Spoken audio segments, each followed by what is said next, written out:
Hello दोस्तों, स्वागत है आपका स्टार्ट विद प्राउड के एजुकेशनल प्लेटफॉर्म में। आज है 6 अगस्त 2020। आज के करंट अफेयर्स के वीडियो में हम बहुत ही महत्वपूर्ण आगामी परीक्षाओं की दृष्टि से न्यूज़ों को डिस्कस करेंगे, साथ ही उनका बेसिक सब्जेक्ट्स के साथ जुड़ाव भी देखेंगे। और यह वीडियो यूपीएससी की आने वाली तमाम परीक्षाओं के लिए, चाहे वो आईएएस का एग्ज़ाम हो, सीडीएस का हो या सीपीएफ का हो, सब में काफ़ी इम्पोर्टेंट न्यूज़ आ सकती है इस वीडियो के द्वारा।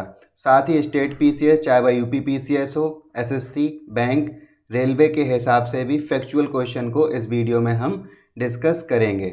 और यह पूरा वीडियो हिंदी में होगा, हिंदी में ही स्लाइड मिलेगी और हिंदी में ही लेक्चर डिस्कस किया जाएगा। तो आइए आज की महत्वपूर्ण न्यूज़ को देख लेते हैं। आज हम राम मंदिर और नागर शैली का इसके साथ क्या संबंध है देखेंगे।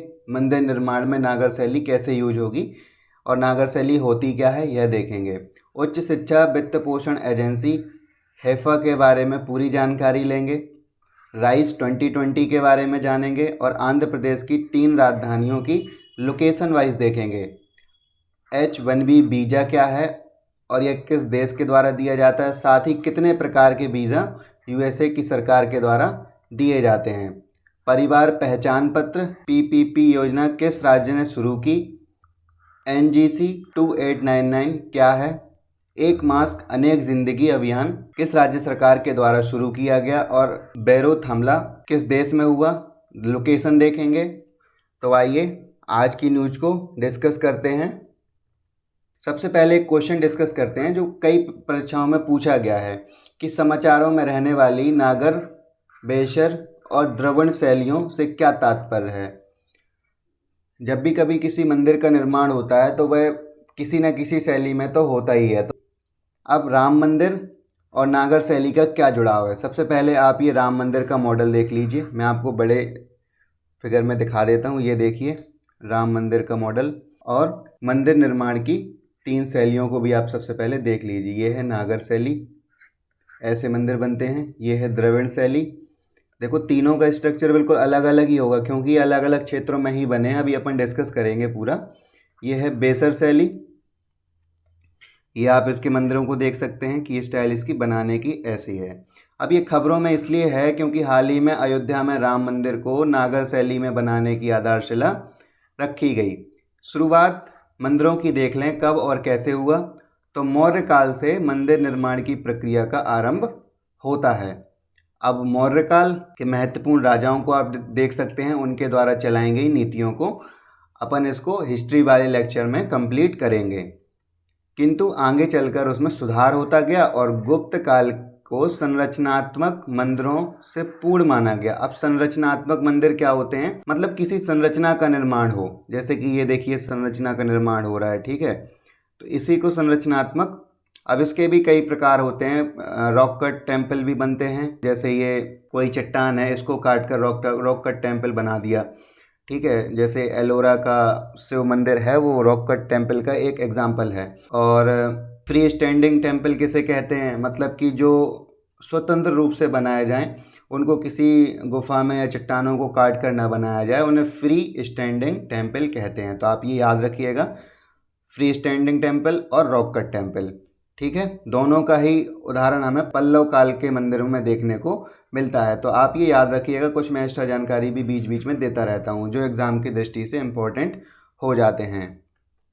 अब नागर शैली की कुछ उप शैलियाँ भी हैं, जैसे कि कश्मीर के जो मंदिर बने हुए हैं, कश्मीर में जो सूर्य मंदिर है वो नागर शैली की उपशैली में बनाया गया है। राजस्थान का ओशिया समूह के मंदिर हैं और राजस्थान में भी एक सूर्य मंदिर है, ठीक है। गुजरात का जो मोढेरा का सूर्य मंदिर है वो भी इसी के अनुसार बना हुआ है। उड़ीसा का जो कोणार्क टेम्पल है वो भी नागर शैली में ही बना है। और सबसे महत्वपूर्ण इस शैली के मंदिर हमें देखने को मिलते हैं छतरपुर डिस्ट्रिक्ट मध्य प्रदेश के खजुराहो में, ठीक है। और सबसे महत्वपूर्ण खजुराहो का मंदिर कंदरिया महादेव का मंदिर है।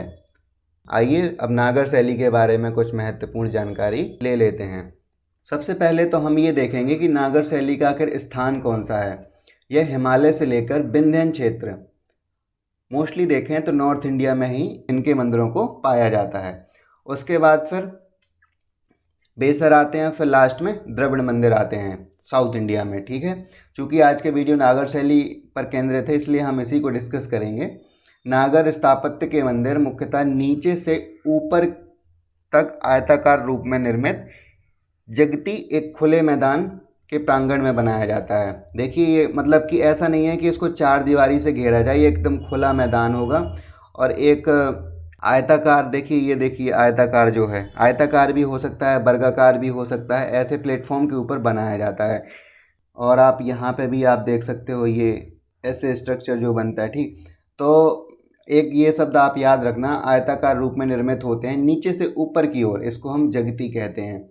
और क्या क्या है इसमें, मंदिर में एक वर्गाकार गर्भगृह होता है। गर्भगृह आप ये देख सकते हो, इसके अंदर जो है ना जहाँ मूर्ति स्थापित की जाती है उसको हम गर्भगृह बोल देते हैं। देखिए ये मतलब कि जो ये हमारा शिखर है ना, इसके नीचे जो भगवान बैठे होंगे उसको हम गर्भगृह बोल देते हैं। स्तंभों वाला मंडप हो सकता है, जैसे कि आप यहाँ पे देख सकते हो, ये देखिए स्तंभ लगे हुए हैं। ठीक है, और मंडप क्या होते हैं, टोटली इन सबको मंदिर बोल देते हैं और फिर इनको हम पार्ट्स वाइज डिवाइड कर देते हैं। जैसे कि अब ये खजुराहो के जो टेम्पल है ये मंदिर वहाँ का है, ठीक है, नागर शैली का, तो ये अर्ध मंडप हो गया, इसी को हम एंट्रेंस बोलते हैं, यहीं से हम एंट्री मारते हैं, सीढ़ियों के बाद सीधे एंट्री। ये मंडप हो गया, हॉल इसको बोलते हैं, यहाँ पर कीर्तन भजन आदि किए जा सकते थे पहले, आज भी होते हैं। महामंडप, ये महामंडप हो गया। ठीक है, ये अंतराल मतलब मंडप और गर्भगृह के बीच का जो स्थान है ना उसको अंतराल बोलते हैं। ठीक है, और सबसे महत्वपूर्ण, सबसे ऊपर चोटी में क्या होता है, कलश। जैसे आज भी आप मंदिर में देखोगे, किसी मंदिर में जाना तो आप इस चीज़ को गौर करना, कलश होता है। फिर उसके नीचे आमलक। अब आमलक एक ऐसी संरचना होती है जो लास्ट के कॉर्नर में ऐसे करके बनाई जाती है डिज़ाइन के लिए, ये देखिए बनी हुई है। ठीक है, इसको आमलक बोलते हैं। शिखर, ये टोटल शिखर है इधर से लेकर ये देखो आप इधर, इसको शिखर बोल सकते हैं। ठीक है, और जगाती प्लेटफॉर्म जो मैंने आपको बता ही दिया। ठीक है, प्रदक्षिणा पथ, ये जो देखिए बीच में है ना, इधर से गैपिंग होगी तो गर्भगृह के चारों तरफ हम इसको घूम सकते हैं, इसको चक्कर लगाना बोलते हैं। ठीक है, अब ये आप इम्पोर्टेंट है, याद रखिएगा, उरुश रंग मतलब कि जुड़े हुए शिखर। ये जो आप देख रहे हो ना छोटे छोटे, ये भी आपको शिखर जैसे ही प्रतीत हो रहे होंगे। आप ये राम मंदिर के मॉडल में भी देख सकते हो, ये देखो ये छोटे छोटे से है ना, तो ये क्या हो गया, उरुश रंग बोलते हैं इसको। और कुछ और विशेषताएं हैं कि ऊपर ऊंचाई की तरफ जाते जाते मंदिर क्या हो जाएगा, पतला होता चला जाएगा। जैसे कि हम ऐसे देख सकते हैं, ये मंदिर ऐसे पतला होता चला जाएगा। ठीक है, मंदिर में सभा भवन और प्रदक्षिणा पथ भी होता है। सभा भवन मैंने बता दिया, जो मंडप और महामंडप के बीच में जो स्थान होता है भजन कीर्तन के लिए, उसको मंडप बोल देते हैं, उसी को सभा भवन भी बोलते हैं। और प्रदक्षिणा पथ जो घूमते हैं। शिखर के नियोजन में बाहरी रूपरेखा बड़ी स्पष्ट और प्रभावशाली ढंग से उभारी जाती है। इसमें आप इसको देख सकते हो कितना खूबसूरत लग रहा है ये, मतलब कि बाहरी जो संरचना है ना एकदम ऐसे उभारी जाती हैं कि जैसे कोई सजीव मूर्ति यहाँ पर स्थापित की गई हो। कुछ मंदिर स्थापत्य की अपन देख लेते हैं कि शैलियाँ और उपशैलियाँ क्या हैं। सबसे पहले नागर शैली, तो पालों के संरक्षण में जो वेस्ट बंगाल और उसके आसपास पूर्वी भारत में मंदिर बने उसको पाल उपशैली बोला गया। ओडिसी शैली, उड़ीसा में मंदिर सबसे महत्वपूर्ण कोणार्क का सूर्य मंदिर, जिसको हम ब्लैक पैगोडा भी बोलते हैं। ठीक है, खजुराहो उपशैली के मंदिर, सोलंकी उपशैली के मंदिर, ये गुजरात में बनाए गए थे।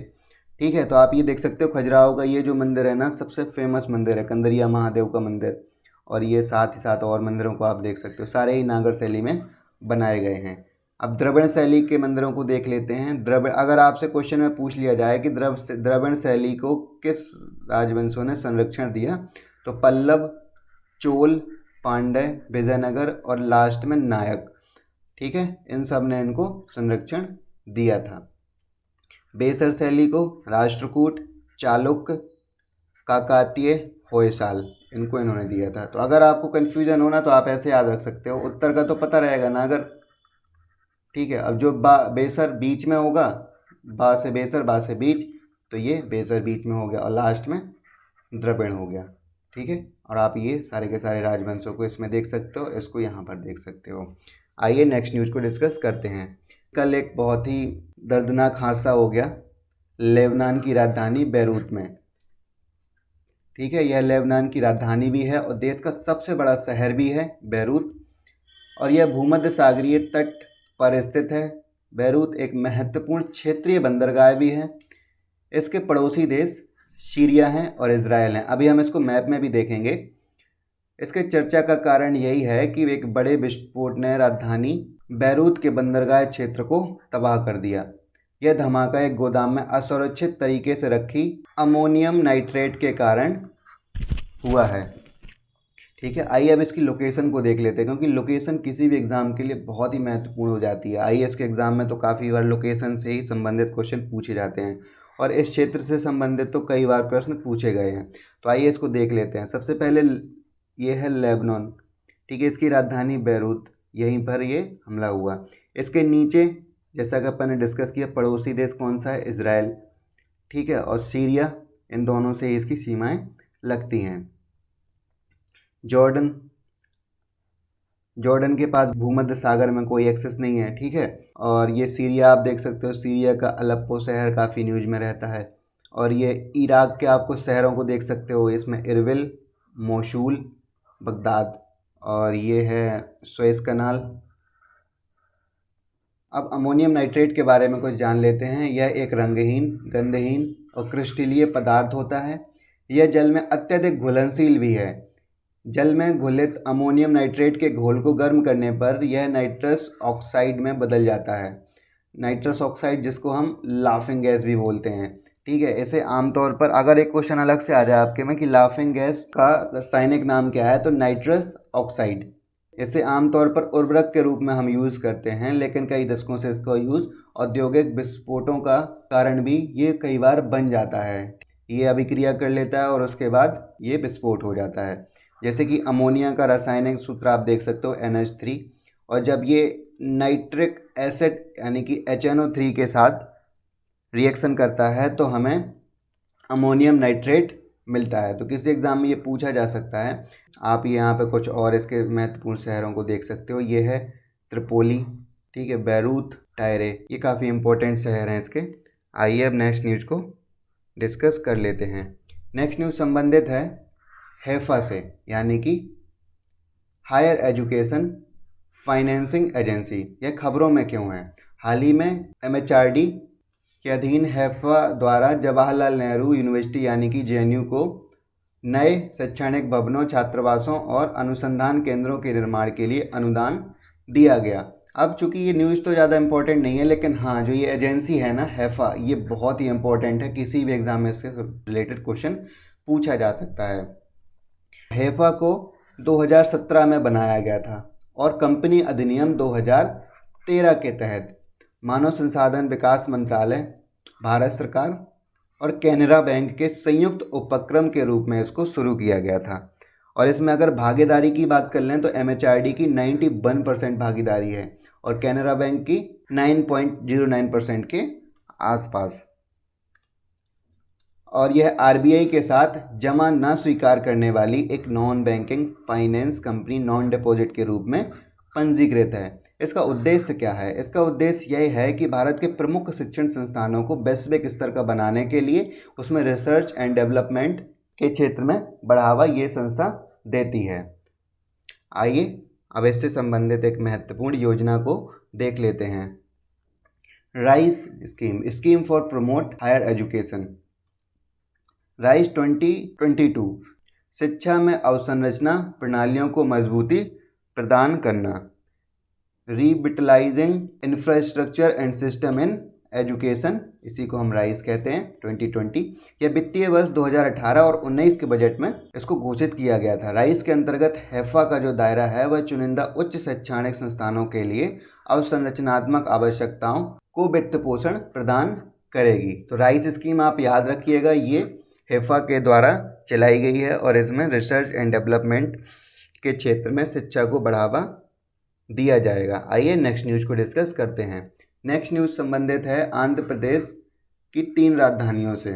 हाल ही में आंध्र प्रदेश विकेंद्रीकरण एवं सभी क्षेत्रों का समावेशी विकास अधिनियम 2020 और आंध्र प्रदेश राजधानी क्षेत्र विकास प्राधिकरण निरसन अधिनियम 2020 को अधिसूचित किया गया और जिसके ही थ्रू 3 राजधानियों का मार्ग प्रशस्त किया गया था, लेकिन काफ़ी सारी याचिकाएं आने के बाद हाई कोर्ट ने इस पर रोक लगा दी। अब अपने लिए इसकी लोकेशन काफ़ी इंपॉर्टेंट हो जाती है। कई बार वो नॉर्थ टू साउथ राजधानियों को लगाने के लिए पूछेगा या उसको डिस्ट्रिक्ट वाइज हिसाब से पूछ सकता है। अमरावती में विधायी राजधानी होगी, विशाखापत्तनम में कार्यकारी राजधानी होगी, कुर्नूल में न्यायिक राजधानी होगी। ठीक है, ये आप देख सकते हो तीनों की लोकेशन। कुर्नूल में न्यायिक राजधानी, अमरावती में विधायी राजधानी और विशाखापत्तनम में कार्यकारी राजधानी। अब अपन ये भी देख लेते हैं कि भारत में एक से अधिक राजधानी वाले भारतीय राज्य कौन कौन से हैं। सबसे पहले तो महाराष्ट्र में एक मुंबई में और एक नागपुर में 2 राजधानियां हैं। हिमाचल प्रदेश में शिमला में भी है और धर्मशाला में भी है। जब जम्मू कश्मीर पहले हुआ करता था तब इसकी 2 राजधानियां हुआ करती थीं, एक श्रीनगर और दूसरी जम्मू में। ये आप आंध्र प्रदेश की लोकेशन को देख सकते हो, ये देखिए यहाँ पर तटीय राज्य है। आइए नेक्स्ट न्यूज़ को डिस्कस करते हैं। नेक्स्ट न्यूज़ संबंधित है वीज़ा से। H1B वीज़ा जो हमेशा ही खबरों में रहता है, यह अमेरिकी सरकार के द्वारा अस्थायी निवास के लिए दिया जाने वाला एक वीज़ा होता है। यह एक गैर प्रवासी वीज़ा होता है।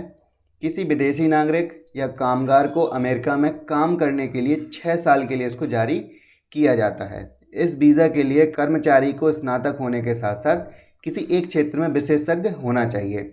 चलिए, ये अपन ने H1B वीज़ा के बारे में डिस्कस कर लिया। अब अपन अमेरिका के कुछ 6 common noun emigrants US visa के बारे में देख लेते हैं। H1B वीज़ा अपन ने डिस्कस किया। सेकंड E1B वीज़ा, ये ट्रेडर्स के लिए और इन्वेस्टर्स के लिए दिया जाता है। ठीक है। L1 visa for company transfer. ठीक है, अगर कंपनी एक स्थान से दूसरे स्थान पर जाती है तो ये वीज़ा दे दिया जाता है ताकि वो व्यक्ति वहाँ पर भी सहज महसूस कर सके। K1B वीज़ा फॉर फाइनेंस के लिए, मतलब कि अगर आपकी शादी आदि किसी उधर की लड़की के साथ हो जाती है तो ये वीज़ा आपको दिया जाएगा। U visa victim for crime और डोमेस्टिक वायलेंस के लिए ये वीज़ा दिया जाता है। O visa foreigner for outstanding ability, अगर आपके पास बहुत ही अच्छी एबिलिटी है और आप USA में बसना चाहते हैं तो आपको ये वाला O वीज़ा दिया जाएगा। तो अपन ने कौन कौन से देख लिए H1B visa, E1 visa, L1 visa, K1 visa, U visa और O वीज़ा। O वीज़ा काफ़ी इंपॉर्टेंट है, आप इसको याद रखिएगा। स्किल अगर अच्छी है तो आपको ये वीज़ा दिया जाएगा। अब नेक्स्ट न्यूज़ संबंधित है परिवार पहचान पत्र से। अब इम्पोर्टेंट इसमें यही है कि यह किस राज्य ने चलाई, तो यह हरियाणा सरकार के द्वारा चलाई गई, जिसमें नागरिकों को विभिन्न केंद्रीय एवं राज्य सरकार की योजनाओं का लाभ प्राप्त करने के लिए परिवार पहचान पत्र को आरंभ किया गया है। ये आप देख सकते हो हरियाणा में परिवार पहचान पत्र। नेक्स्ट न्यूज़ संबंधित है NGC 2899। ठीक है, हाल ही में खगोलविदों ने अंतरिक्ष में इथेरियल पंखों को फहराती हुई एक इंटरस्टेलर घटना देखी। अंतरिक्ष में यह अनोखा प्रकाश एक हाईली सिमेट्रिकल गैस नेबुला के कारण दिखाई दिया, जिसे NGC 2899 कहते हैं। तो आप ये नाम याद रखिएगा, NGC 2899 हाल ही में चर्चा में रहा। क्या है? तो अंतरिक्ष में दिखाई दिया एक हाईली सिमेट्रिकल गैस नेबुला है। अब क्वेश्चन बनता है कि इसको देखा किसने है? तो यूरोपीय दक्षिणी वेधशाला है जो कि कॉस्मिक जेम्स प्रोग्राम के अंतर्गत इसको कैप्चर किया गया है और ESO के वेरी लार्ज टेलीस्कोप के माध्यम से इसको देखा गया। और यह कहाँ स्थित है? यह चिली देश में स्थित है। और चिली कहाँ स्थित है? साउथ अमेरिका का एक तटीय देश है। ठीक है, आप इसको याद रखिएगा। ये आप इसकी पिक्चर देख सकते हो, पंखों जैसी दिखाई दे रही है काफ़ी हद तक। आइए नेक्स्ट न्यूज़ की तरफ बढ़ते हैं। नेक्स्ट न्यूज़ संबंधित है एक मास्क अनेक जिंदगी अभियान से। इसको मध्य प्रदेश सरकार ने चलाया, जो कि प्रत्येक नगरीय निकाय में 1 से 15 अगस्त तक एक जागरूकता पैदा करने के लिए इसको चलाया गया है। आप इसको देख सकते हो, एक मास्क अनेक ज़िंदगी, तो मध्य प्रदेश आप याद रखिएगा। ये थी हमारी आज की डिस्कशन। और अगर आपको वीडियो पसंद आ रहा है तो आप अपने दोस्तों के साथ शेयर कर सकते हो। और हाँ, लाइक तो आप कर ही सकते हो और सब्सक्राइब भी चैनल को कर सकते हो, ताकि नेक्स्ट वीडियो जब आए तो आपको नोटिफिकेशन मिल जाए। इसी के साथ वीडियो की समाप्ति करते हैं। धन्यवाद।